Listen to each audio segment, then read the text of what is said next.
Briefing करेंगे हमारे MLA साहब भी आपसे। सर वो ये आप नहीं जा रहे हैं क्या सर? बेरवा साहब, बेरवा साहब जा रहे हैं क्या? मेरे ब्रीफिंग का काम है। बेरवा साहब ऑफिस नहीं जा रहे हो क्या? यूँ पूछ रहे हैं। हाँ यार, मैं राजसमंद जाऊंगा फिर जो केवल डाक डालने आए हो क्या आप? हाँ? डाक डालने आए हो क्या सर? नहीं यार, रट्टा लगा दिया, इतनी देर हो गई रट्टा हमने तो सुन रहे थे। अब जब हम 2 साल की उपलब्धियां बता रही है, बता रहे हैं बोल 5 मिनट हमको पूछेंगे या हाँ, फिर आप चलो 5 मिनट। रवाना हो रहे हो तो इसलिए भाई केवल डाक डालना है वो तो अरे भाई एक्सीडेंट हो गया, टाइम लग गया, मैं तो लेट सर हमने सर अरे वो तो सर हम सारा पेज नोट से पढ़ लेते सर। हाँ, चलो, आप बताओ, पूछो तो भैया। आप तो ऐसे तैयार होके जा रहे हैं तो सर, ये राजस्थान में अभी प्रवासी सम्मेलन हुआ सर, इसमें कितना बजट आवंटन हुआ, कितने देखिए, MOU हुए अभी- और कितना रोजगार मिलेगा? अभी जो अभी 1 साल पहले राइजिंग राजस्थान हुआ था, उसमें 35 लाख करोड़ के एमओयू हुए, उसमें 8 लाख करोड़ के एमओयू या धरातल पे पहुंच चुके हैं। अभी जब उस समय हमारे यशस्वी मुख्यमंत्री जी ने कहा था कि मैं प्रवासी राजस्थानियों के लिए 10 तारीख को प्रवासी दिवस के रूप में मनाएंगे, और उसके रूप में उन्होंने मनाया, और अभी भी इतने एमओयूज हो रहे हैं, अभी बात हो रही है उनसे, लेकिन इसमें भी इस राजस्थान में अपार संभावनाओं को देखते हुए उन्होंने एमओयू और यहाँ पे काम करने के लिए अपनी इच्छा जाहिर की है। निश्चित रूप से आने वाले समय में वो भी एमओयू होंगे, और इस प्रवासी राजस्थान दिवस में भी निश्चित रूप से हमारे इस राजस्थान को भी मिलेगी, और उन लोगों को भी यहाँ उनकी क्रम भूमि से मातृभूमि की ओर आने का मौका मिलेगा। सर, आप राजस्थान में कह रहे हो कि यहाँ उद्योग आ रहे हैं, भीलवाड़ा से 3000 करोड़ के उद्योग बिजली के दाम ज्यादा होने से पड़ोसी राज्य में पलायन कर चुके 3000 करोड़। आपने देखा होगा अभी इन 2 साल में जो बिजली की जो मेगावाट की क्षमता बढ़ाई गई है, अब धीरे धीरे 2027 में तो कह रहे हम सब जिलों को दिन में लाइट देंगे, तो इस पे सौर ऊर्जा के क्षेत्र में बहुत काम हो रहा है, और आने वाले समय में मैं मानता हूं कि इन 3 साल में यहाँ बिजली की कोई कमी नहीं रहेगी।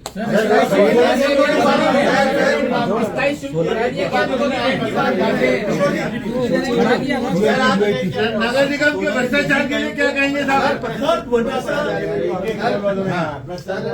एक पूछा, एक उन्होंने सर भीलवाड़ा में यूएटी ने भूखंडों की नोटें निकाली, उसमें कथित गड़बड़ जाना हुआ, उसको लेकर लोग हाई कोर्ट में याचिका दायर की। उसका यूआईटी के अफसरों ने जवाब दिया कि भीलवाड़ा की जनता असामाजिक तत्व है, इस कारण हमने देरी की है 10% जो भूखंडों की नोटें निकाली थी उसको लेकर। तो एक तरफ सरकार जनता के लिए इतना चीजें कर रही है, दूसरी तरफ आपके अफसर जनता को असामाजिक तत्व बता रहे हैं। माननीय भजनलाल जी की सरकार अगर कोई भी सरकार में गड़बड़ी करता है, उसका पूरी तरीके से उसकी समीक्षा करके, उसकी जांच करके, अगर किसी ने गड़बड़ की तो निश्चित रूप से सरकार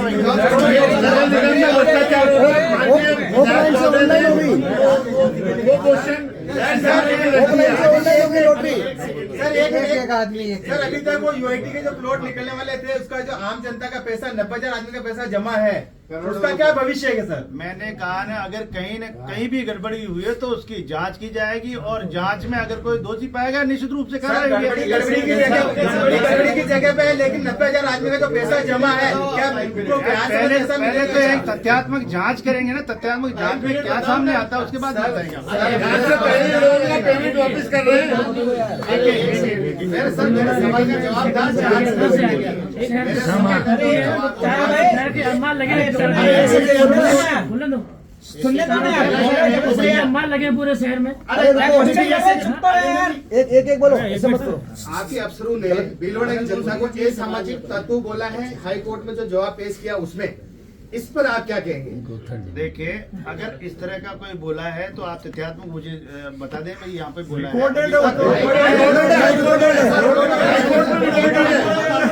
हाई कोर्ट में बोलते यार, वो कानून हाई कोर्ट स्वतंत्र है। कोर्ट नहीं बोला, आपके अधिकारी बोले नगर विकास। वकीलों ने लिख के दिया सर। जांच कर असामाजिक तो वो है जो 90,000 लोगों के पैसे रोक के और अपने चंद लोगों पहले तो गड़बड़ी की जांच करें ना, क्या हुआ है, उसके बाद में करेंगे वापस कर रहे हैं लोग समाधान, उसके बाद में पहले उसकी जांच होगी। सर अगर पहले जांच नहीं होती तो ये नौबत नहीं आती। अगर फार्मों की पहले व्यवस्थित जांच होती तो ये नौबत नहीं आती। ऐसा है, कोई भी काम करता है, कहीं भी कोई गड़बड़ी होती है, उसका पता बाद में लगता है, और उससे पहले पूरी व्यवस्थित की जाती है, लेकिन फिर भी कहीं न कहीं कोई गड़बड़ रह जाती है तो उसकी जांच करके उसको सही करने का काम करेंगे। बेरवा साहब, आपने कहा कि सरकार की नीति और नियत में कोई फर्क नहीं है, तो एसीबी के मामले में, दिव्या मित्तल के मामले में सरकार क्यों पलट रही है? सरकार कभी भी नहीं पलटती है, सरकार काम करती है और आम जन के हित में काम तो करती है। एसीबी गलत है आपके हिसाब से? एसीबी गलत है? नहीं, मैं ये नहीं कह रहा गलत है। सब चीज जांच होने के बाद पता लगता है। मतलब दिव्या मित्तल सही है आपके हिसाब से और एसीबी गलत देखिए, है? ये जांच का विषय है। सर, बिलवाड़ा के अंदर बजरी माफिया का गिरोह बहुत उभरता जा रहा है। चांदगढ़ के अंदर 48 दिन तक आंदोलन चलता रहा, लेकिन उसका कोई कुछ हुआ नहीं। ऐसा वहाँ पर 48 दिन तक कोई भी अधिकारी नहीं पहुंच पाया। गिरोह जो पनप रहे हैं उन पे हम कार्रवाई भी कर रहे हैं, जहाँ जहाँ हो रहे हैं कार्रवाई कर रहे हैं। लोगों सर, आज बजरी तो रात को भरपूर आ रही है सर। आप गिरोह की बात कर रहे हैं। आज 27,000 रुपए ले रहे हैं, ये सारी दलाली हो रही, क्या हो रहा है? ये आपने कोई फिक्स कर रखा है कि भाई इतने का आता था? खरीद रहा है ना। मान्य एक बहुत इम्पोर्टेंट बात है। निर्माण कार्य ये दरें उन ट्रैक्टरों की या कोई ट्रकों की कोई फिक्स नहीं है, कोई कितने में ले रहा है, लेकिन अगर इसका कोई फिक्स दायरा है तो वो मुझे बता दें। DLC में 1800 रुपए कंस्ट्रक्शन कॉस्ट को कर दिया गया है। अभी आपके माननीय विधायक महोदय बचे 1200 रुपए में काम हो रहा है, और 1800 रुपए में तो एक अगर गरीब आदमी मकान बनाता है तो 2-2 लाख रुपए उसके ऊपर जबरदस्ती का टैक्स वसूला जा रहा है। कॉस्ट का है कि सरकारी मकान बनाने नहीं। मकान बनाने की सर कॉस्ट, प्राइवेट कॉस्ट तो कितनी भी हो, हमारी सरकारी कॉस्ट होती है, PWD कॉस्ट होती है। तो उसकी सजा जनता को मिलेगी। नहीं, जनता को क्यों? जनता को मिलेगी। 1200 रुपए में मेरा मकान बन रहा है, मेरे 1800 रुपए का पैसे ले रहा हूँ। कहाँ से ले रहे हैं? 1800 रुपए DLC मान रहे हैं। यार जो भी टेक्निकल रजिस्ट्री पे कॉस्ट निकाली है, वो कॉस्ट निकाल के बताएगा कहने का मतलब ये है कि कॉस्ट बढ़ गई, रेट की कॉस्ट बढ़ गई, इस तरह से। अरे तो हमारी BSR रेट हमेशा तय होती है। यहाँ पर ठेके नहीं है, अवैध रूप से। BSR में तो 30% का कमीशन होता है ना साहब। BSR में 30% का कमीशन होता है, मगर हमारा मकान 1200 रुपए में बनाने वाले तैयार है और हमसे 1800 रुपए का उस पर चार्ज दिया जा रहा है। ये कमीशन कहाँ हो गया, मुझे तो समझ में नहीं आ रही आप लोगों की बात। अगर आप उसको कमीशन मान के ही कर रहे हो, जब तो बात अलग है। फिर तो इंजीनियर जिससे भी जो BSR रेट बनती है वो गलत है। तो 30% बिलो जाती है। यार वो तो टेंडर है, अगला काम के दे रहा है। भाई साहब एक सवाल है। भीलवाड़ा की दूरी है सर, औद्योगिक इकाइयाँ सारी बातें हो गई। एक चीज और है सर, 568 लोगों ने MOU किया सरकार की तरफ से और बहुत अच्छा उत्साह दिखाया। इसमें यहाँ के सारे लोगों का बहुत बड़ा रोल था, जनप्रतिनिधियों का, सबका सब कुछ हुआ। उसके बावजूद 68 लोगों की वैसा वो जो MOU हुआ है उसकी पालना में आए, धरातल पे आ पाए। आखिर इसके लिए किसको जिम्मेदार मानते हैं आप, और इसके लिए कुछ होगा या इंडस्ट्री ऐसी पलायन करती रहेगी? 28 लोगों ने धरातल पे आने का काम किया। आने वाले समय में कितने आए? माननीय यशस्वी मुख्यमंत्री जी ने इसको सरलीकरण करने के लिए, उद्योग लगाने वालों के लिए एकल खिड़की योजना के तहत और अधिकारी नियुक्त किए गए, जिससे कि उनको कोई समस्याएं नहीं आए। इसके तहत जितने भी होंगे वो हमारे इस राजस्थान के विकास में भागीदार बनेंगे।